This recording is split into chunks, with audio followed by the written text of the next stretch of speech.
प्राणायाम प्रारंभ करने से पूर्व बैठने के आसन पर ध्यान देना चाहिए। सबसे अच्छा आसन है पद्मासन। पद्मासन में दाहिने पैर को बाएं पैर के ऊपर और बाएं पैर को दाहिने पैर के ऊपर चढ़ा लीजिए। हाथ सीधे ध्यान मुद्रा। अब रीढ़ की हड्डी बिल्कुल सीधी। अब हम बाह्य प्राणायाम करेंगे। बाह्य प्राणायाम पेट के लिए बहुत लाभदायक है। इसमें 3 बंद लगा करके प्राणायाम करते हैं। पूरा श्वास बाहर निकाल के ठुड्डी को सीने से स्पर्श कराएंगे तो जालंधर बंद लगेगा। पेट को पीठ से स्पर्श कराएंगे तो उद्यान बंद लगेगा। और मुतेंद्री और गुदा द्वार को जब सिकोड़ेंगे तो मूल बंद लगेगा। तीनों बंद एक साथ लगाएंगे तो महाबंद लगेगा। यह पेट के लिए बहुत लाभदायक है। जिसका पेट ठीक है उसका सब कुछ ठीक है।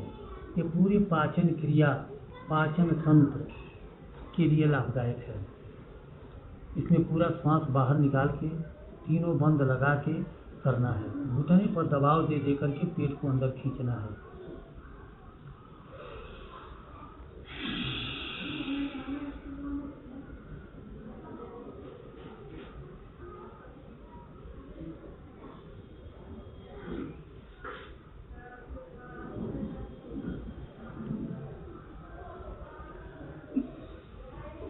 फिर श्वास भर लीजिए, फिर श्वास बाहर।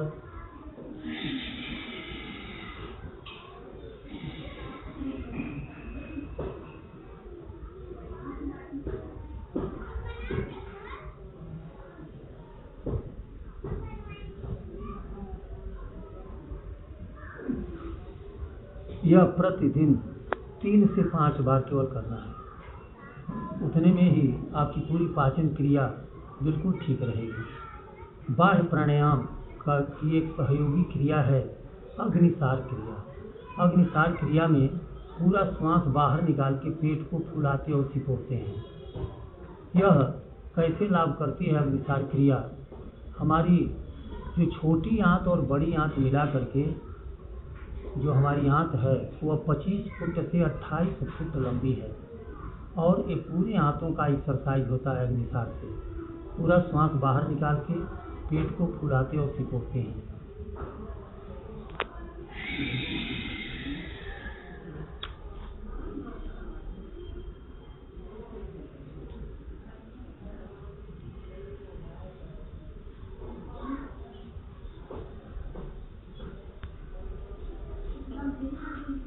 फिर श्वास भर लीजिए।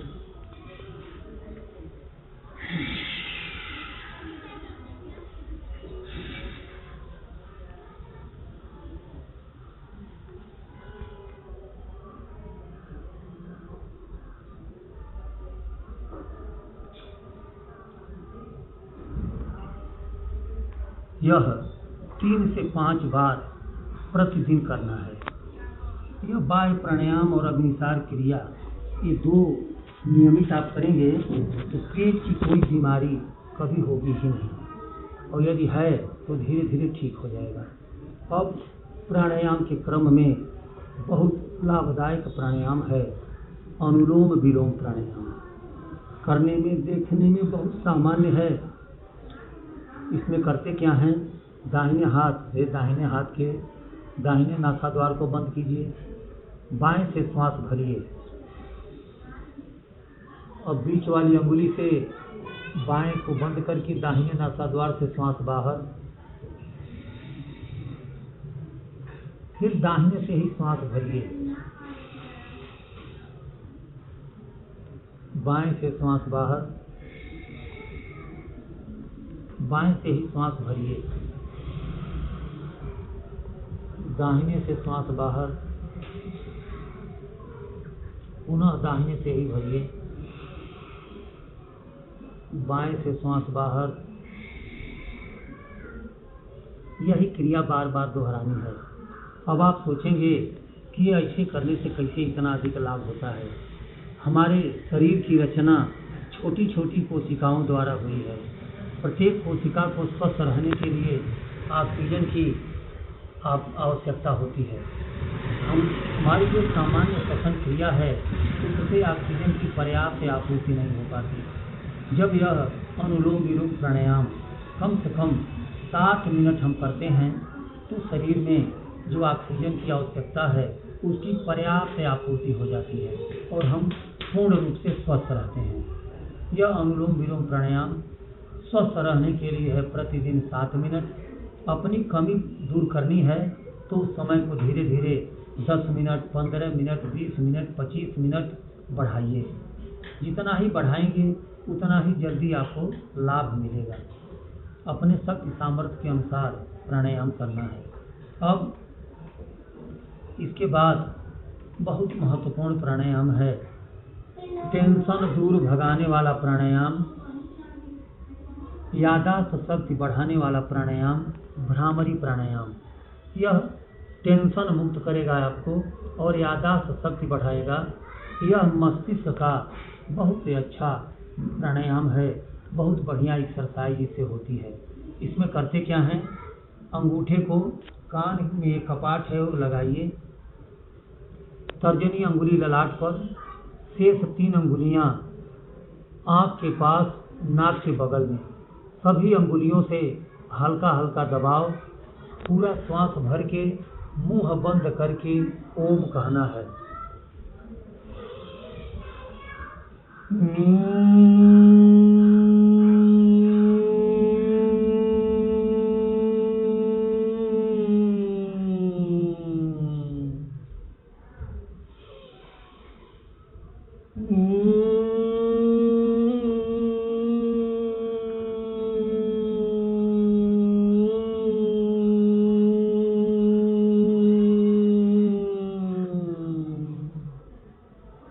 यह प्रतिदिन 7 बार कम से कम कीजिए और आप टेंशन मुक्त रहेंगे।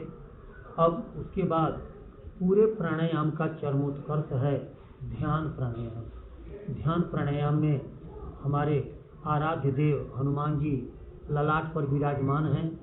अब आंख बंद करके उनका 2 मिनट तक हम दर्शन करेंगे।